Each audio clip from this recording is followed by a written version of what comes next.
Halo teman-teman semuanya, perkenalkan kami peserta Latsar CPNS 2021 Angkatan 49 Kelompok 4 yang diselenggarakan oleh BPSDM Pemprov Su dan bekerja sama dengan LPP Agro Nusantara. Dengan pengampu materi Ibu Gadis Melani Rusli SH. Pada video kali ini, kami akan menampilkan isu nasional terkait narkoba. Apa itu narkoba?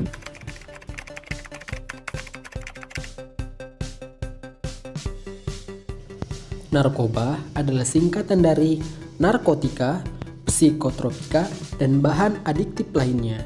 Secara umum, narkoba adalah zat-zat alami maupun kimiawi yang apabila dimasukkan ke dalam tubuh, baik secara oral maupun secara injeksi atau suntikan, dapat mengubah pikiran, suasana hati, atau perasaan dan perilaku seseorang. Narkotika adalah zat atau obat yang berasal dari tanaman atau sintetis maupun semi-sintetis yang dapat menurunkan kesadaran, hilangnya rasa, dan dapat menimbulkan ketergantungan. Sedangkan psikotropika adalah zat atau obat baik alamiah atau sintetis, bukan narkotika, yang berkhasiat psikoaktif melalui pengaruh selektif pada susunan saraf pusat yang menyebabkan perubahan khas pada aktivitas mental dan perilaku seseorang. Bahan adiktif adalah bahan lain bukan narkotika atau psikotropika yang penggunanya dapat menimbulkan ketergantungan baik psikologis atau fisik. Jenis-jenis narkoba. 1. Golongan stimulan atau upper adalah jenis narkoba yang merangsang fungsi tubuh dan meningkatkan kegairahan kerja. Jenis ini membuat pemakainya menjadi aktif, segar, dan bersemangat, seperti amfetamin atau sabu atau ekstasi, kokain, heroin, dan opium. 2. Golongan halusinogen adalah jenis narkoba yang dapat menimbulkan efek halusinasi yang bersifat merubah perasaan, pikiran, dan seringkali menciptakan daya pandang yang berbeda sehingga seluruh perasaan dapat terganggu. Contohnya, kanabis atau ganja. Selanjutnya, bagaimana caranya narkoba bisa dimasukkan ke dalam tubuh atau digunakan oleh penggunanya? Yang pertama adalah melalui mulut dengan cara ditelan, biasanya berupa pil atau tablet.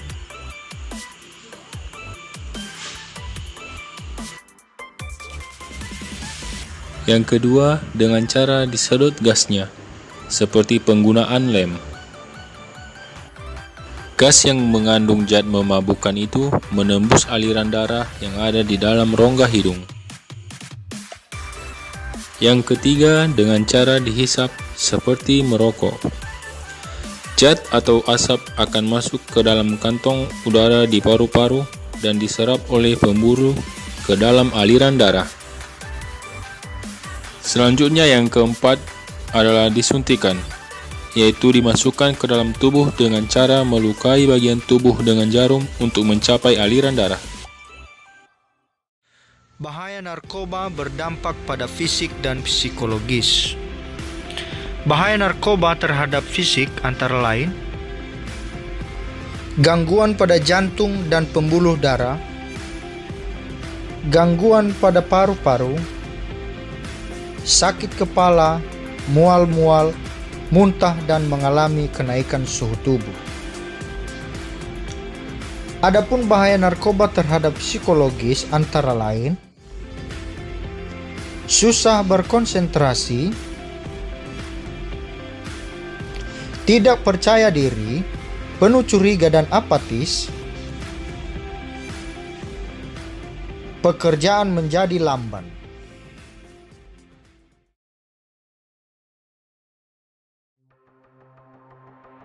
Tingginya penyalahgunaan narkoba di lingkungan ASN.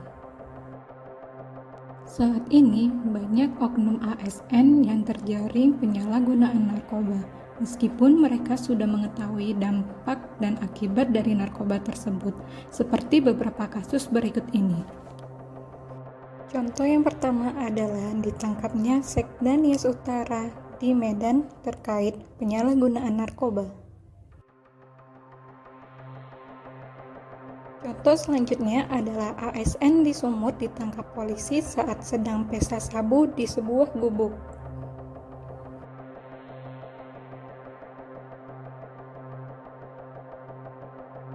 Contoh berita yang terakhir adalah 3 pengedar sabu antar provinsi ditangkap Polda Sumut, salah satunya adalah ASN perempuan. Di beberapa kasus tersebut dapat mencoreng nama baik ASN dan menurunkan tingkat kepercayaan masyarakat kepada ASN.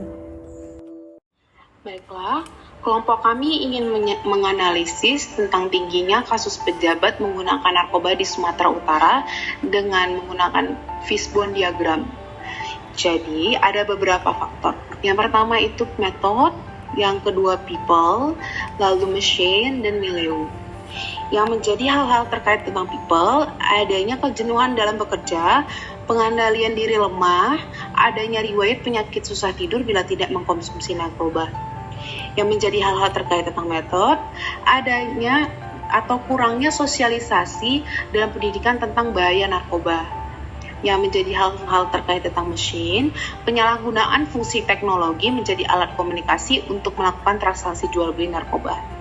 Dan menjadi hal-hal yang terkait tentang milieu, keluarga yang tidak harmonis, pergaulan bebas, serta berteman dengan pemakai narkoba. Kita mungkin bertanya, siapakah yang berperan dalam menanggulangi permasalahan ini? Jawabannya adalah seluruh elemen masyarakat, dimulai dari diri sendiri. Bagaimana kita mampu mengendalikan diri kita? Peran orang tua di dalam keluarga, peran organisasi keagamaan, peran lingkungan pendidikan dan stakeholder terkait, serta peran pemerintah melalui lembaga yang dipercaya untuk menangani masalah ini secara spesifik, seperti Polri dan BNN. ASN juga diharapkan ikut berpartisipasi sebagai bentuk implementasi nilai-nilai negara.